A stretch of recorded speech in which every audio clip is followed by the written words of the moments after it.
सभी बच्चों का आज की क्लास में बहुत बहुत स्वागत है। मैं हूं आपका मैथ टीचर अरविंद और आज भी एक्सरसाइज 5.2 चल रही है। क्वेश्चन नंबर 14 करा रहा हूं मैं। क्वेश्चन ये है एक्सरसाइज 5.2 समांतर श्रेणी यानी arithmetic progression. How many multiple of 4 lie between 10 and 250। 10 और 250 के बीच 4 के कितने गुणज हैं। मतलब 10 और 250 के बीच 4 के कितने मल्टीपल होंगे ये हमको पता लगाना है। तो सबसे पहले हम एक एपी में कन्वर्ट करेंगे इसको। 10 और 250 के बीच ये है 10 इस सॉल्यूशन, और 10 से 250 के बीच। तो स्टूडेंट आप ये सोचो कि 10 के जस्ट बाद की वो डिजिट या संख्या बताओ जो 4 से डिविजिबल हो, 4 से विभाज्य हो, जिसमें 4 से डिवाइड हो जाता हो। तो वो है 12, क्योंकि 4 3 जा 12। 10 में तो जा नहीं सकता 4 से डिवाइड, 2 रिमाइंडर बच जाएगा, ठीक है ना। तो इस तरह से सबसे छोटी डिजिट 10 और 250 की वो है 12। तो एपी बन जाएगी इस तरह से 12, और 12 के बाद कितनी है 4 से डिवाइडेड, तो 4 4 जोड़ते चले जाओ इसमें। 12 में 4 जोड़ोगे तो 16, 20 और 24 और डैश डैश डैश। 250 भी 4 से डिवाइड नहीं है। अब 250 4 से डिवाइड नहीं है तो आप देखो, मैं तुम्हें बता सकता हूँ ये चीज़ क्यों नहीं है 4 से डिवाइड। 4 6 जा 24 और 1 बचा, 4 2 जा 8, 2 बचा तो 2 रिमाइंडर आ गया ना। रिमाइंडर नहीं बचना चाहिए, यानी शेषफल नहीं बचना चाहिए, तो वो डिविजिबल यानी विभाज्य नहीं मानी जाएगी। तो इसलिए इससे जस्ट पहले की मुझे पता है क्या है, तो मैं आपको बता रहा हूँ 248, क्योंकि 4 छक्के 24 और 4 दूनी 8। तो ये एक एपी बन गई हमारी। अब हम n नंबर ऑफ़ टर्म निकालेंगे, 12 16 20 24, यानी चलते चलते जब हम 248 पर पहुंचेंगे तो कितने टर्म के बाद पहुंचेंगे। तो नंबर ऑफ़ टर्म हमें फाइंड करना है, यानी पदों की संख्या निकालनी है हमको। तो इसमें a = 12 है और d यानी कॉमन डिफरेंस अर्थात सार्व अंतर बोलते हैं हिंदी में। तो 16 - 12 तो ये हो जाएगा 4, और an 248। तो ये लास्ट टर्म होता है ना an को लास्ट टर्म या अंतिम पद बोलते हैं। तो फॉर्मूला लगा दो, an = a + n - 1 × d। तो an की जगह 248 = a की वैल्यू 12 + n - 1 और d की वैल्यू कितनी है 4। तो 248, 12 को इधर ले आओ, 4 को तो हम ला नहीं सकते, वो मल्टीप्लाई में है। जो डिजिट प्लस में या माइनस में होती है वही हम इसकी साइड चेंज कर लेते हैं। -12 = 4 का n में 4n -4 1 जा 4। तो 248 में से 12 गए तो 236 बचेंगे। 236 यानी 8 में से 2 गए 6, और 4 में से 1 गया 3 और 2 का 2। और ये जो -4 है, चलो मैं ऐसे लिख दे रहा हूँ, कंफ्यूज ना हो आप। 4 को मैंने ऐसे लिख दिया, तो ये 4 अब इधर आ जाएगा। जो भी हम देखेंगे खाली डिजिट प्लस या माइनस की वो इधर लेते आएंगे। 236 + 4 = 4n। 236 और 4 240 = 4n। तो n = 240/4, 4 छक्के 24 60। तो n = आ गया 60। तो 60 संख्याएं होंगी 12 से लेकर के 248 तक, जिसमें 12 भी शामिल है। ऐसे 1 2 3 4 ऐसे ही 60 डिजिट होंगी। तो नंबर ऑफ़ टर्म आ गए 60। तो क्या पूछा था इसमें, ये पूछा था how many multiple.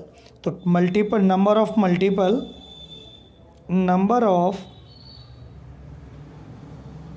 Multiple equal to 60 और आंसर हो गया ये। क्वेश्चन ख़त्म। स्टूडेंट अब क्वेश्चन नंबर 15 है ये। For what value of n are the nth term of 2 AP 63 65 67 dash dash and 3 10 17 dash dash equal, यानी कि n के किस मान के लिए दो AP ये और ये बराबर होंगी। यानी कि n की ऐसी वैल्यू निकालनी है कि जिसके लिए ये दोनों AP बराबर हो जाएं। मान लीजिए AP चल रही है, आगे बढ़ रही है और ये भी बढ़ रही है, तो कोई ना कोई ऐसी वैल्यू ज़रूर होगी इस AP में जो इक्वल होगी, दोनों में मैच कर जाएगी। वही वैल्यू का नंबर निकालना है। तो देखो ये क्वेश्चन हो रहा है थोड़ा, मैं आपको समझाता हूँ। फॉर फर्स्ट AP दी हुई है ये, तो मैंने यहाँ पे नोट की हुई है 63 65 67। इस AP में ये है 63 फर्स्ट टर्म और D है 65 माइनस 63, तो 2 बचेगा। और ये an का फॉर्मूला लगा दिया, तो an equal to a plus n minus 1 into d. A की जगह हमने रखा 63 प्लस n की जगह हमें n ही रहने देना है क्योंकि हमें nth टर्म पता लगाना है, ठीक है ना। तो -1 और d की जगह 2, तो 2 का n में ये तो ऐसे ही आ गया, 2 का n में मल्टीप्लाई किया 2n माइनस, और 2 का 2 1 जा 2, तो 2 का 1 में मल्टीप्लाई किया 2, तो ये 63 में से 2 माइनस होंगे तो 61 बचेगा और प्लस 2n, तो हमारा nth टर्म आ गया 61 प्लस 2n। अब सेकंड AP की बात करते हैं। सेकंड AP है 3 10 17, यानी 3 10 17। तो इसमें a equal to 3, d equal to 10 minus 3, और तो ये 10 माइनस 3 हो गया 7। तो nth टर्म निकालेंगे an equal to a plus n minus 1 into D. तो इसमें a की जगह हमने 3 ले लिया क्योंकि इस AP में a इक्वल टू 3 है, n की जगह n ही रहने दिया, d की जगह 7। तो ये अंदर मल्टीप्लाई करेंगे 7 का n में, तो 7n 7 1 जा 7, दोनों में होगा ना ये, क्योंकि ये दो टर्म में एक 7 है तो दोनों में होता है ऐसी कंडीशन में। 3 का 3, तो 3 में से 7 गया -4 और 7n का 7n। तो इस तरह से हमें दोनों AP का nth टर्म फाइंड कर लिया। अब हम इसमें दोनों nth टर्म को इक्वल पुट करेंगे, एक दूसरे के बराबर रखेंगे। an तो अकॉर्डिंग टू क्वेश्चन, प्रश्नानुसार लिख दो।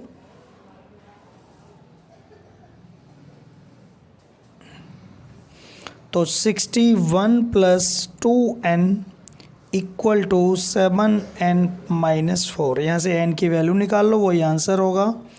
2n minus 7n equal to -4 तो उधर आई, और -61, तो -5n इक्वल टू -65, तो माइनस से माइनस कैंसिल हो जाएगा, तो ये n इक्वल टू 65/5, यानी कि 5 एकम 5 5 दिया 15, तो ये n की वैल्यू 13 आ गई और यही हमारा आंसर हो गया।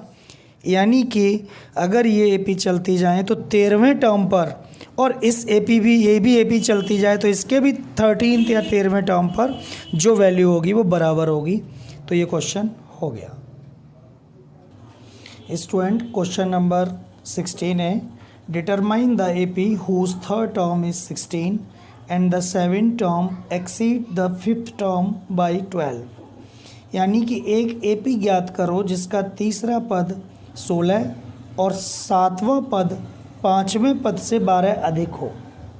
तो हमें जब भी AP पता लगानी हो तो A और D निकालना होता है, तो हम वो कर रहे हैं। क्वेश्चन A और D फाइंड करेंगे पहले। तो अकॉर्डिंग टू क्वेश्चन, प्रश्नानुसार ये हल है, ये सॉल्यूशन।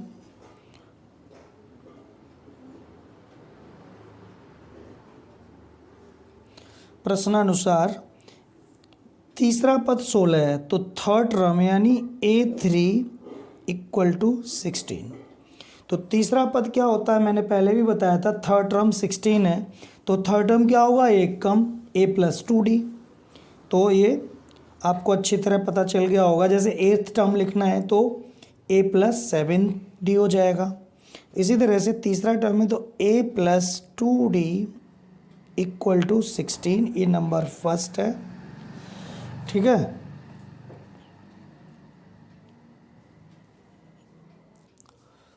और सातवां पद पांचवें पद से 12 अधिक है। सातवां पद, तो इसको लिखोगे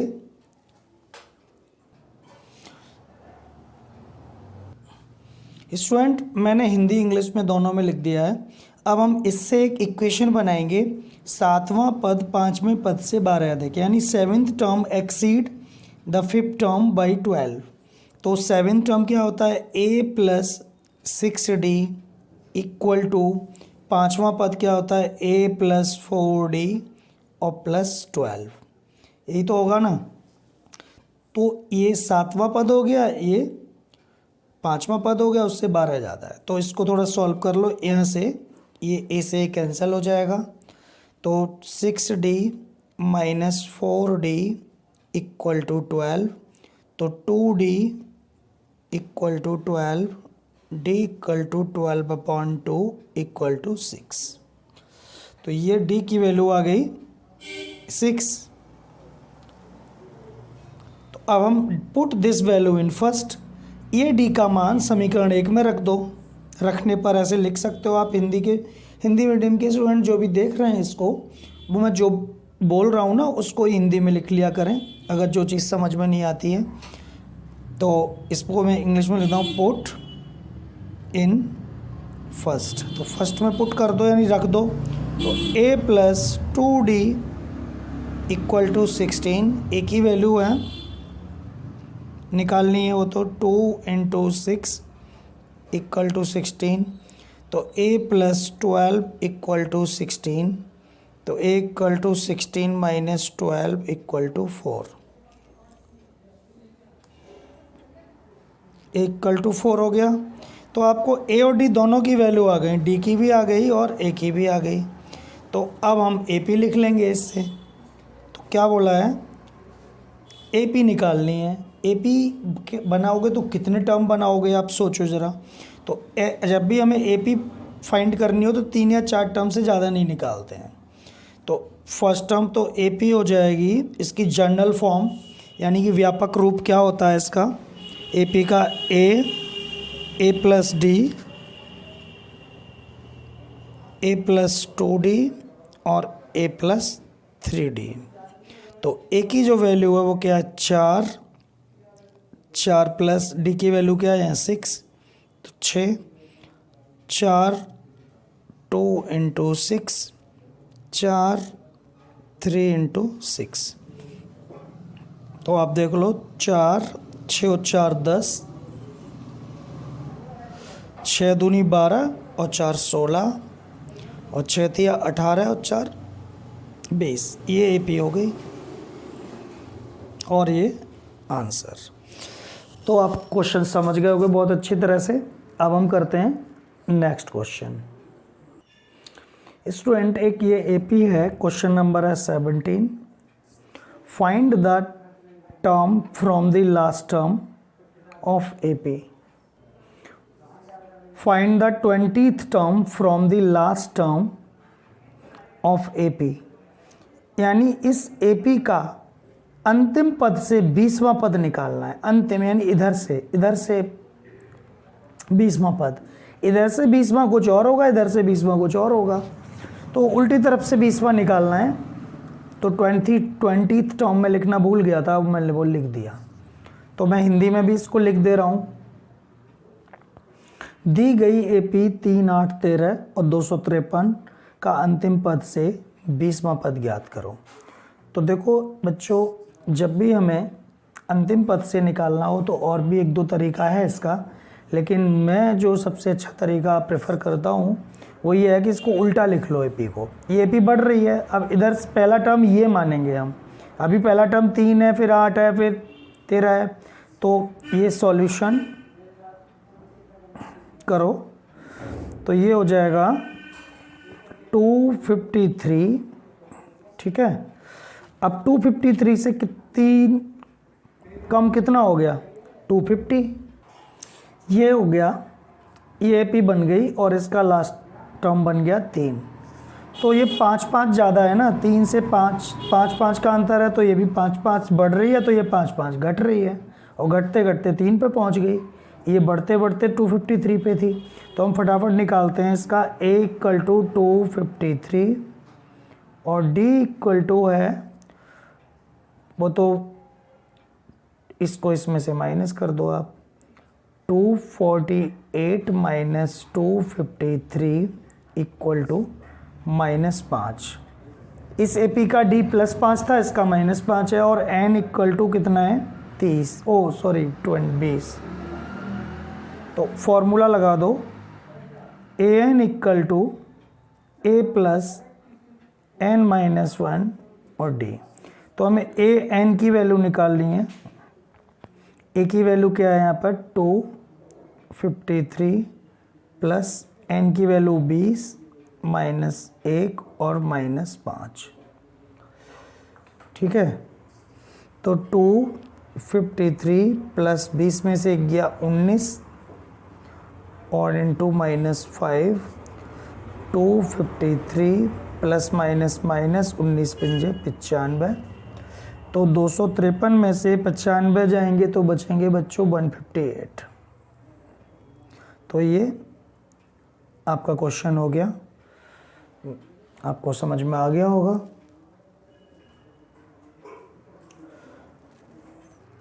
क्वेश्चन नंबर 18,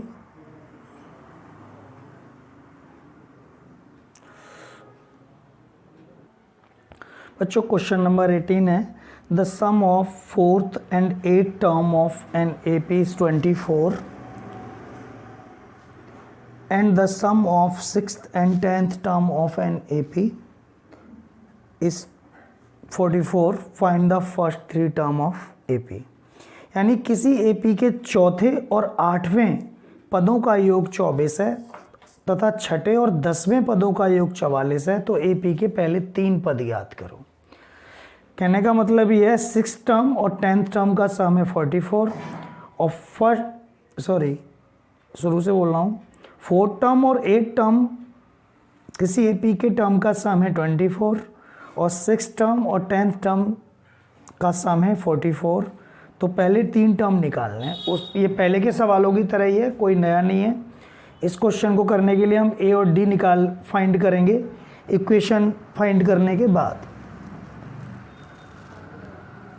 तो 4th और 8th टर्म का है, तो सॉल्यूशन A4 प्लस A8, ये है 24, तो इसको लिख लो। A + 3D यानी एक कम हो जाएगा, प्लस A + 7D = 24। तो A और A 2A प्लस 7 और 3 10, D = 24, ये नंबर 1 हो गया। और अगला है स्टेटमेंट 6th और 10th टर्म का सम है 44, तो A6 प्लस A10 = 44। तो TH भी लगा दो, कोई बात नहीं। तो A + 5D plus A + 9D = 44। A + 5D एक कम, ये 10 से एक कम 9, तो A और A 2A प्लस 9 5 14 D = 44, ये नंबर 2। अब जैसे चैप्टर 3 में हम करते थे सॉल्व क्वेश्चन, उसी तरह करेंगे। सॉल्व फर्स्ट और सेकंड एलिमिनेशन मेथड से, विलोपन विधि से। तो 2A + 10D इक्वल टू 24 और 2a plus 14d equal to 44। बच्चों देखो तो इसको साइन चेंज करो, माइनस माइनस और माइनस कट जाएगा, 10 में से 14 गए तो -4 डी, और 44 में से 24 गए तो 4 में से ये भी माइनस में ही आएगा क्योंकि माइनस की डिजिट बड़ी है। 4 में से 4 गया 0, 4 में से 2 गया 2, और ये डी की वैल्यू निकाल दी -20 अपॉन -4, 4 5 जा 25, माइनस से माइनस कैंसिल हो गया। डी की वैल्यू कितनी आ गई 4। Put this value in equation first.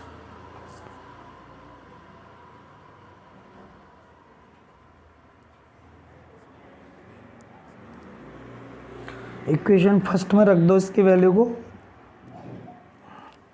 First वो क्या है, ये है ये वाला 2a plus 10d equal to 24, 2a plus 10 into 5 equal to 24, तो 2a plus 50 equal to 24, 2a equal to 24 minus 50 equal to -26। तो ये a की वैल्यू जब 2a माइनस 26 आ गया तो a आ जाएगा -26 अपॉन 2, -2 बन जा 2, 2 3 जा 6। तो a और d की वैल्यू आ गई हमारी। तो अब आप फर्स्ट 3 टर्म ऑफ NAP आगे कर रहा हूँ। इसके बाद से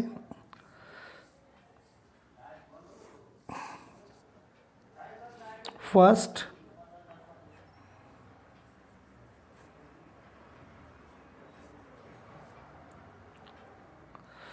तो a plus D, a plus 2d।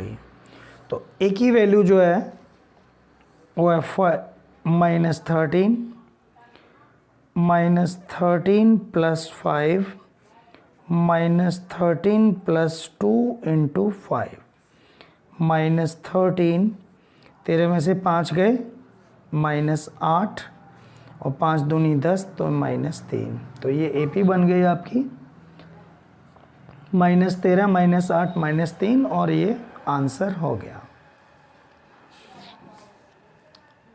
Student question number 18 देखिए।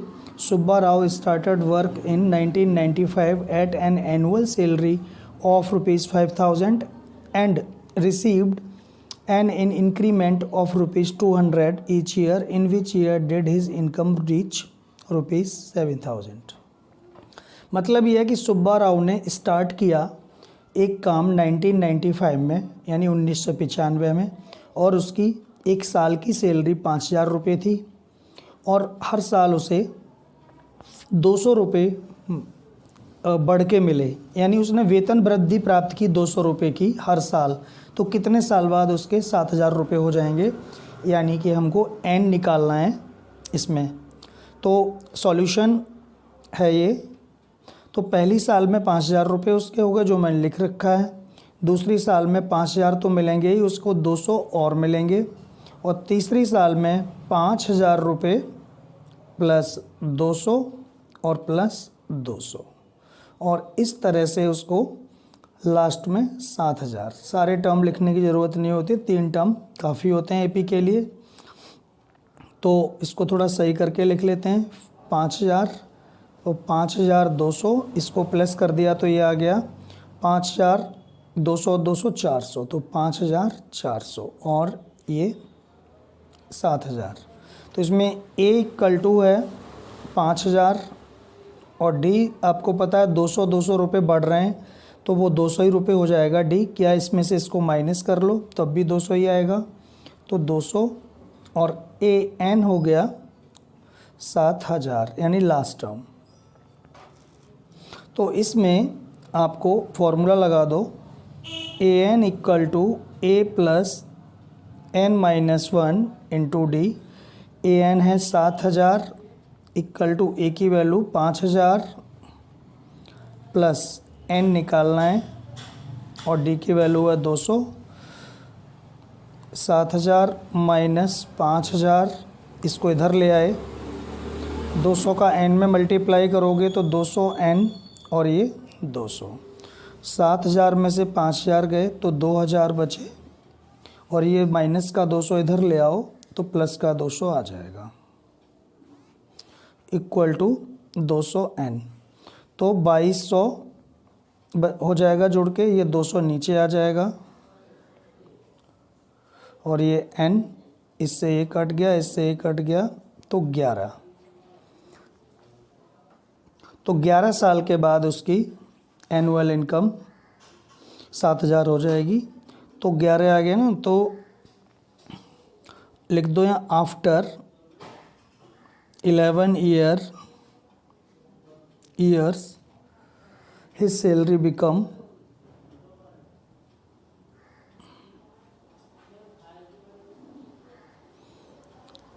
7,000 रुपये। तो ये क्वेश्चन हो गया।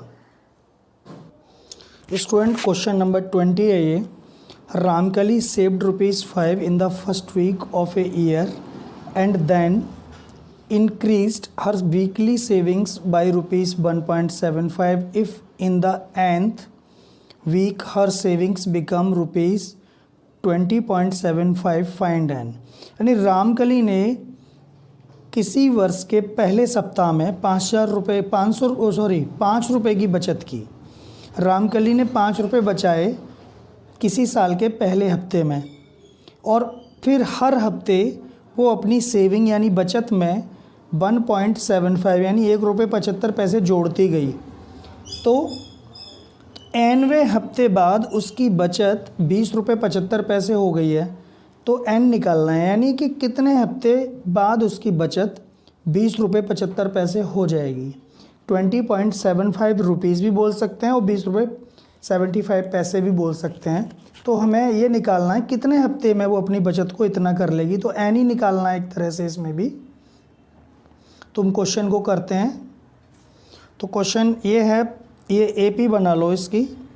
AP में पहला तो देखो, पहले हफ्ते में तो 5 रुपये जोड़े, ये ठीक पहले ही सवाल जैसा है, हमने 19th क्वेश्चन किया था ना, उसी तरह का है ये।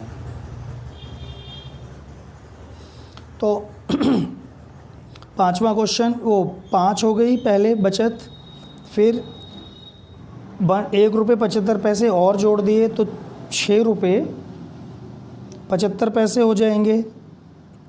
फिर ₹1.75 और जोड़ दिए तो कितने हो जाएंगे, ₹8.50। तो ये कितने हफ्ते में 20.75 होंगे ये बताना है। ऐसे पहले 5 रुपये, फिर ₹1.75 और जोड़ दिए 5 में तो इतना हो गया, और फिर ₹1.75 और जोड़ दिए उतने में तो इतना हो गया।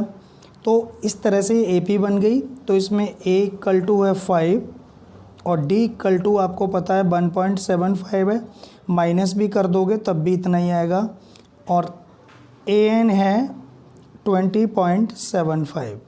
ठीक है ना। तो फॉर्मूला लगा दो, AN = A + n-1 × D।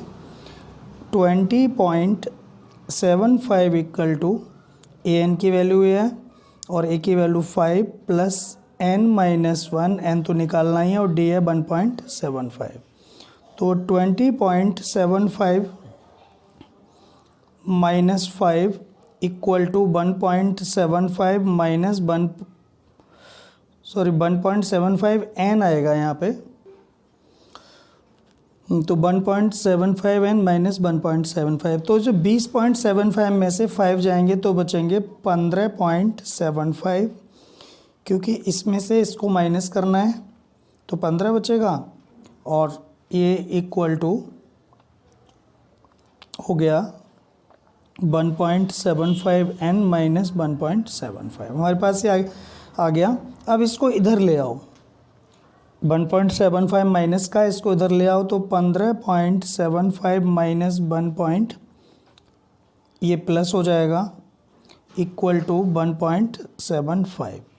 तो इसको इसमें से प्लस कर दो। तो मैं प्लस करके दिखा रहा हूँ आपको कैसे प्लस होगा यहाँ पे। तो 15.75 में से मैं जोड़ दो 1.75, 5 5 10 का 0, 7 7 14 1 15, 5 और 1 6 और ये 17 हो गए।